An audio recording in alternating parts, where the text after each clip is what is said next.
প্রতিটি উপজেলাতে আমরা একটা কানেক্টিভিটি তৈরি করে সমন্বয় করে আমরা সামনের দিকে এগিয়ে যাওয়ার চেষ্টা করি। যেটা প্রয়োজন হবে যাতে আপনাদের আন্তরিকতা, আপনাদের সহযোগিতা। চটচট করে নেগেটিভ রিপোর্ট আপনারা ইচ্ছে করতে করতে হয়, এটা আপনাদের স্বাধীনতা। যে নেগেটিভ রিপোর্ট করলে ক্ষতি হবে দেশের এলাকায় জনগণের, সেই ঘটনা থেকে দূরে থাকাটা কিন্তু মানতে। আমরা বিমানবন্দর থেকে চালু করার চেষ্টা করছি, এটা বিরাট কাজ, এত সহজ কাজ নয়। আপনারা জানেন যে অ্যাপয়েন্টমেন্ট এই এলাকাতে আপনার বিমানবন্দর ছিল পাকিস্তান আমলে, বিমান বাংলাদেশ বিমান করতে গেলে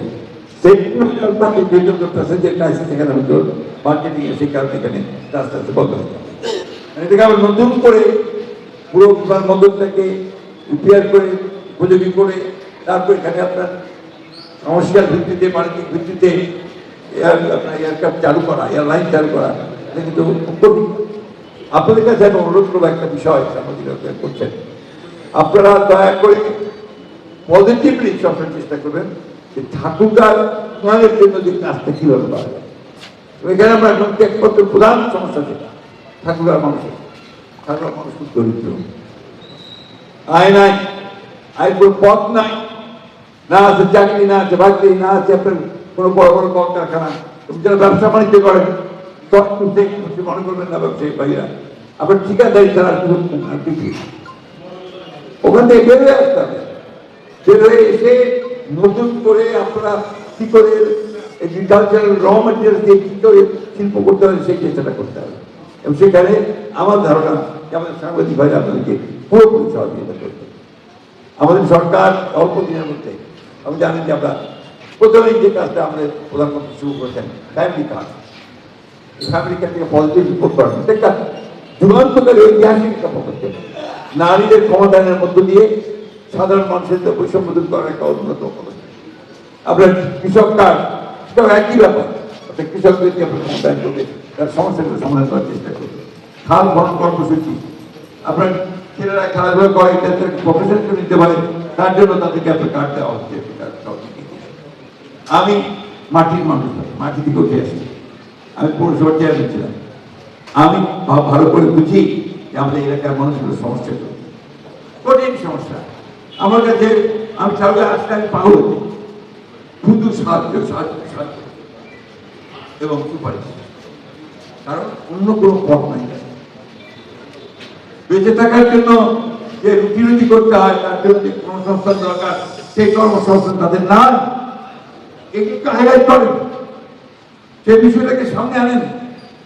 আমরা যারা রাজনীতি করছি, আমরা সাহস পাবো, শক্তি পাবো আপনাদের রিপোর্টের ভিত্তিতে কাজ করতে। পজিটিভ রিপোর্ট করার চেষ্টা করেন, তাই আমরা কাজ করতে পারবো। আমি যে দুধের কথা বললাম, এটা একটা বিশাল সম্ভাবনা বাংলাদেশ, আমাদের ঠাকুরের উত্তরায়ণ খেলা, আমাদের ভোক্তার যে আপনার বিভিন্ন বাই প্রোডাক্ট, তার থেকে আপনি অনেক এগিয়ে যেতে পারবেন ছোটখাটো ইন্ডাস্ট্রিগুলোর মধ্যে। আমাদের সবজি এখানে আপনি দাম পায় না, আমরা কিছুদিন আগে দেখেন আলু 8 টাকা, এখানে 8 টাকায় হচ্ছে 60 টাকা, 50 টাকা, 40 টাকা। তার মধ্যে মার্কেটিং এর ব্যবস্থা করতে পারি, ফ্রিজে করে নিয়ে যেতে পারি, ভ্যানে, তারা অনেক দাম পায়। এই বিষয়গুলোকে কোঅর্ডিনেট করতে হবে, সমাধান করতে হবে। আমি আপনাদের মাধ্যমে আমার ব্যবসায়ী ভাইদের অনুরোধ করবো, আমরা কিন্তু এখানে আপনার অর্থ উপদেষ্টাকে নিয়ে এসেছিলাম, এবং দিনাজপুর ঠাকুরগাঁ 2 জেলা মিলে এখানে সব ব্যবসায়ীদের সঙ্গে তিনি সভা করে গেছেন। ইতিমধ্যে বাণিজ্য মন্ত্রী এখানে এসেছিলেন, তিনি কৃষিকে যে নতুন একটা দেখে গেছেন এবং কিভাবে কি করা যায় সেই চেষ্টা করছেন।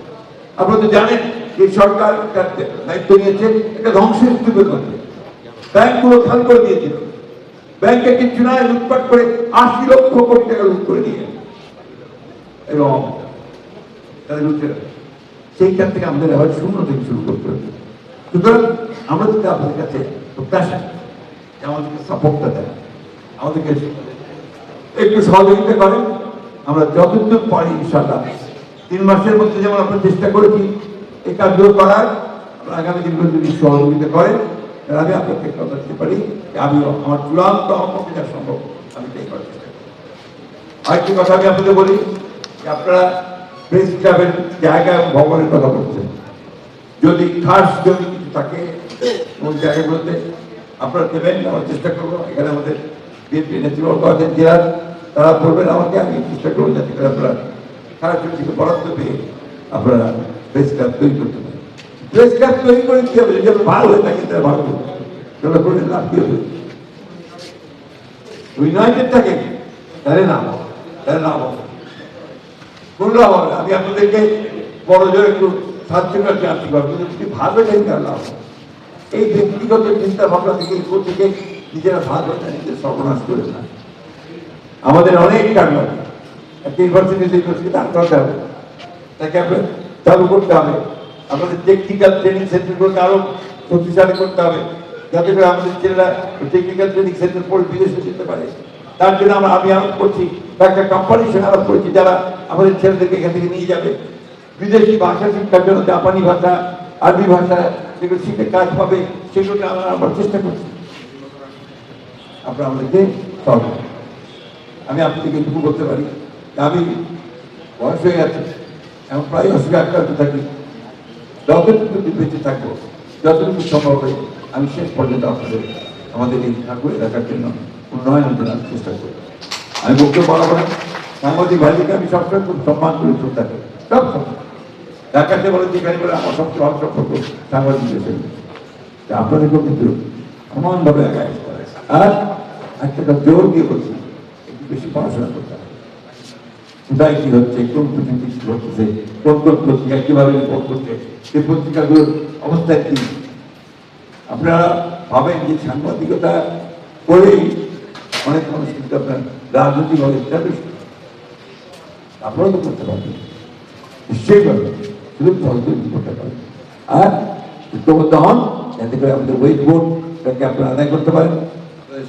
অবসর সাংবাদিক যারা আছেন তারা যেন নিজেদের দাবিটা আদায় করে নিতে পারেন। আমি আপনাদের কথা দিচ্ছি যে আমি আপনাদের সঙ্গে আছি, আমি থাকবো।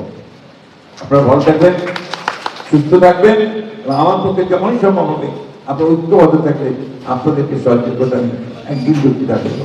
আপনার সব ভালো থাকেন, সুস্থ থাকেন। আজকে শুক্রবার, আমাদের টাইম হয়ে গেছে, আমি আপনাদের কাছে চলে যাচ্ছি। আসসালামু আলাইকুম, খুদা হাফেজ।